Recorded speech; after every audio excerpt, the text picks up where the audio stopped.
So, all is not as it seems, ever.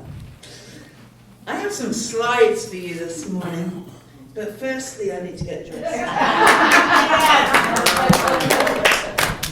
So, I have on a little, what do you call these things? Thank you, kids. A headband with ears and a unicorn sticking out. And yesterday, a unicorn horny thing. Yesterday I was at Pride and one of the Shambhala meditation groups said, I have a gift for you. And I said, oh, that's sweet. What's that? She said, hang on. And she came out and put this on my head and said, you are an honorary unicorn for the day. And so I spent yesterday with unicorn sticking out the top of my head. And you know that I'm not really a unicorn, right? Right. Yeah. Tell me you know that. Yeah. Okay. This morning's going to get a little bit easier. So, I'm going to put the first slide on. And, well, I'm not like his. So the first slide is a picture of the sea and an iceberg above the sea. Now, most of you will know there is more to that picture. So we'll have the next slide, which shows the underneath of the iceberg, which is a lot bigger than the top of the iceberg, which we see above. But most of us know that, right? Okay, so let's have a look at the next slide. The next slide is a little tiny ginger and stripy kind of cat. That works. Tabby cat. Orange tabby, there you go. And it's looking in the mirror. When it looks back, when the mirror's looking back at the tabby cat, it's a lion. Because, you know, I don't know, you've met a couple of our dogs, and there's a couple of them that think they're lions as well. But we know all is not as it seems, because it's a cute little kitten. Our next slide is a picture of egg and chips. French fries. But it's not, actually. It's actually a peach in yogurt with apple chips. Aha, yeah, you didn't get that because you assumed that it was egg and chips, egg and French fries, because that's what you thought it was going to be. Our next slide is a man standing above the ground. There's about, I don't know, what would you say, a foot between him and the ground, yeah? He's actually flat on the ground. It's just because there's a little shadow there that it makes it look like he's standing above the ground. I'm kind of guessing that you're getting the context for this morning's sermon. Anything, absolutely anything, can appear as something else and not what we imagine it to be when we approach it from a one-dimensional place, from our perception and where we are. We had two readings this morning. The first reading reminded us that not everything is as it seems. And sometimes we need to take a deeper look within. It's within we find that rainbow of God's Spirit. Now I know some of you will have heard other stories like this. In probably about 2010, at River of Life, the church that I pastored 1 or 2 ago, we had a concert violinist come in. He was absolutely fantastic. He's a lovely, lovely guy. And in 2007, when I say he's good, I mean he is brilliantly good. And in 2007, he went busking. He went busking to raise money for Music Quality, which is a charity that he wanted to start for people who did not have resources to be able to do music. And so he was busking, and he shared some of the stories that when he was busking in the tube in England and in America, wherever he went, he played the violin, he had his little pot there, and people just think, oh, that's cute. No idea who he was. Absolutely no idea. And I know there's been several times that people have dressed up or dressed down and gone to places and been treated awfully. And yet they would have been treated so differently in their typical context. And it just reminds us that when we meet people that we do not know who they are. And I would hazard a guess that there are many of you who have no idea about others who are sitting in this room. Yesterday I was interested at Pride. Tim was sat next to me at one point, and we were chatting down away, and I went, "Did you see that?" And he went, "No, what?" And I said, how could you miss that? He said, I look at their eyes. I said, okay, that's why you missed it. There was somebody that was walking around with, there were leather trousers on, but there wasn't a lot of leather. And there was definitely nothing under the leather. And I got to thinking of conversations I've had with people. I had one particular one on the radio station last week. About why is it that people dress up in these weird and wonderful sexualized outfits? And you know, for some people, they find that very, very hard. But what they don't look at is why perhaps that person is doing it. Perhaps that person has been so oppressed that it's time to say, in this safe place, I can do this and I can be proud. A lot of us use masks to hide who we are. How many of you have got a mask on this morning? You don't have to answer. I could probably point you out. How many of you have come with a mask on because you don't want people to see who you really are? You see, all is not as it seems. The person that's come in with a big smile on their face is not necessarily the happiest person in this building. And the person that looks the grumpiest, I'm not looking at you, I'm really not.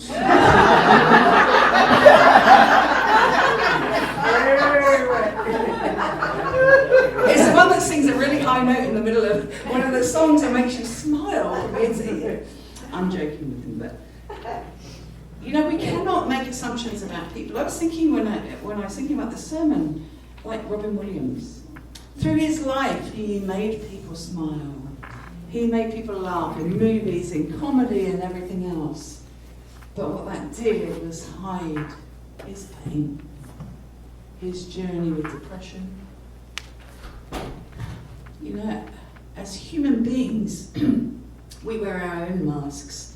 And I know I'm prone to wearing a mask as well, although not many saw a mask this morning when I got stressed. But I've had to learn to talk to the board when there are things going on and share so that, you know, we can journey this journey together. And I have a couple of people here that keep me very accountable about not wearing a mask.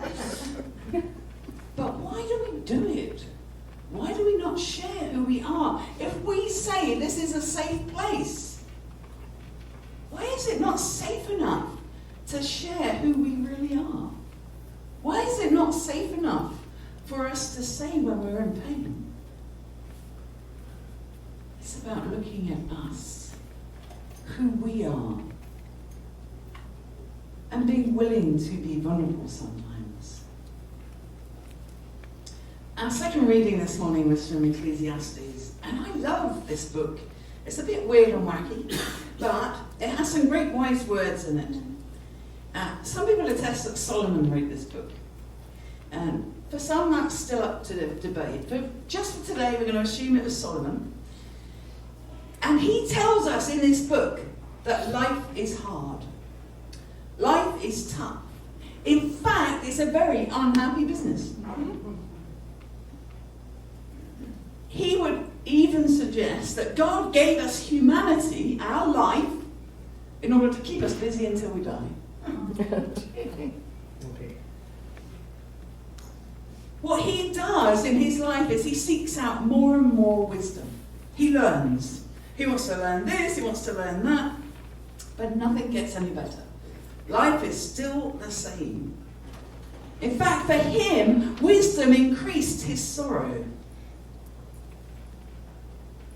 And I read this morning, somebody said, but then again, it's better to be wise than to be a fool. But at the end of the day, the wise one and the fool both die. So really there's nothing to think about.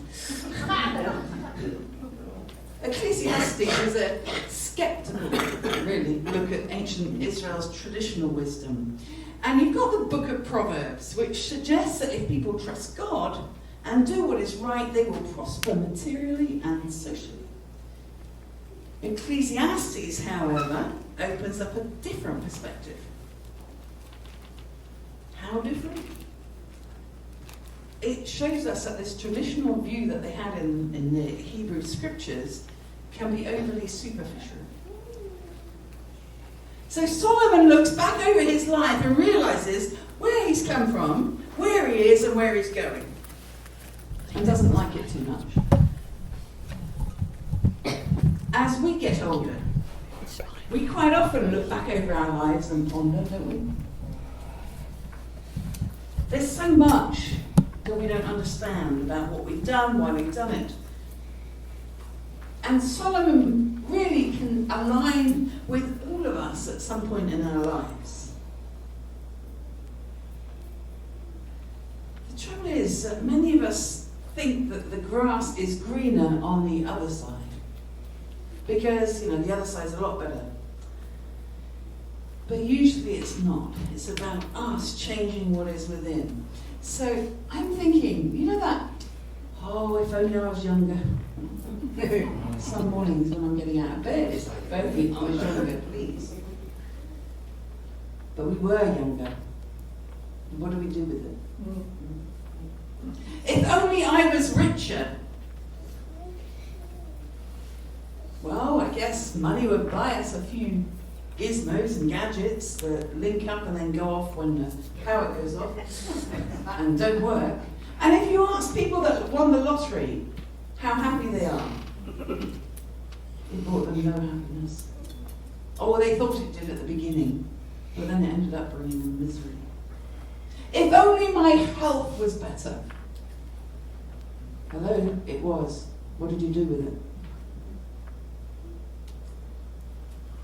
If God would just come down right now and tell me what to do.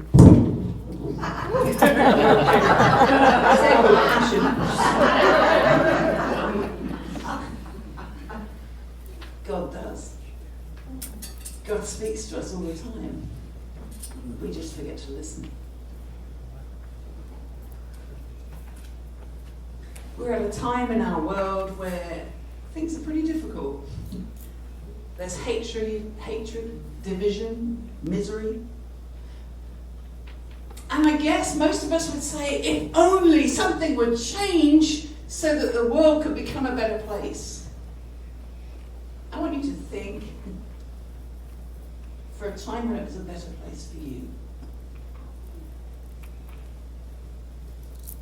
Do you think we could get back to that place by changing a government?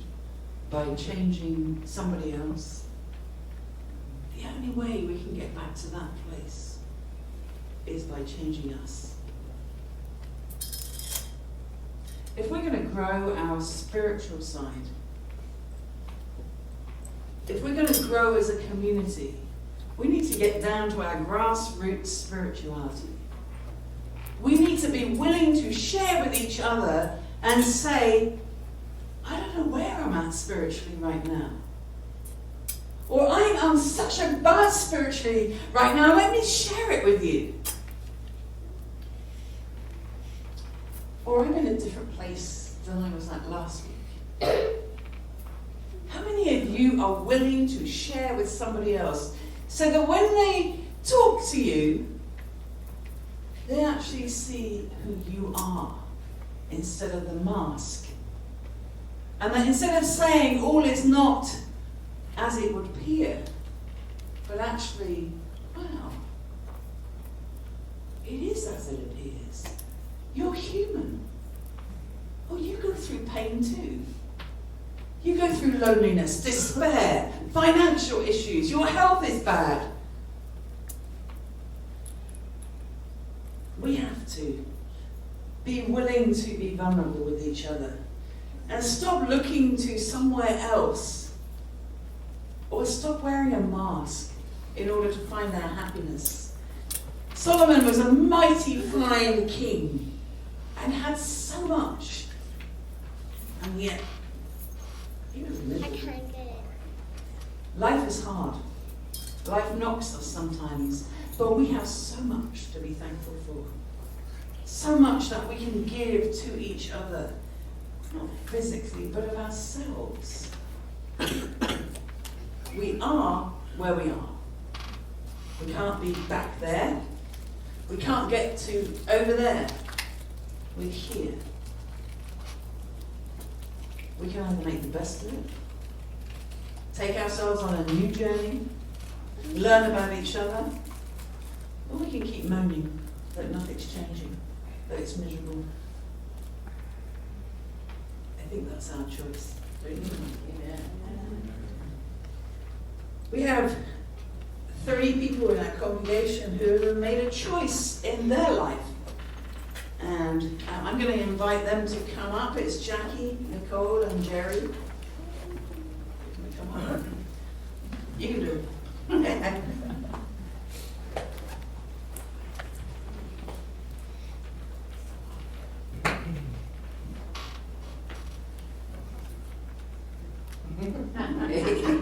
That's good. Easy. There are many reasons that we have name changes. Hay tantas razones por las cuales cambiamos nuestros nombres. One is to help us to identify with our true self. Una es para ayudarnos a identificarnos como nuestro verdadero ser. And that's why Jerry renamed herself as Jerry with an I, and this week has received her legal documentation. Jerry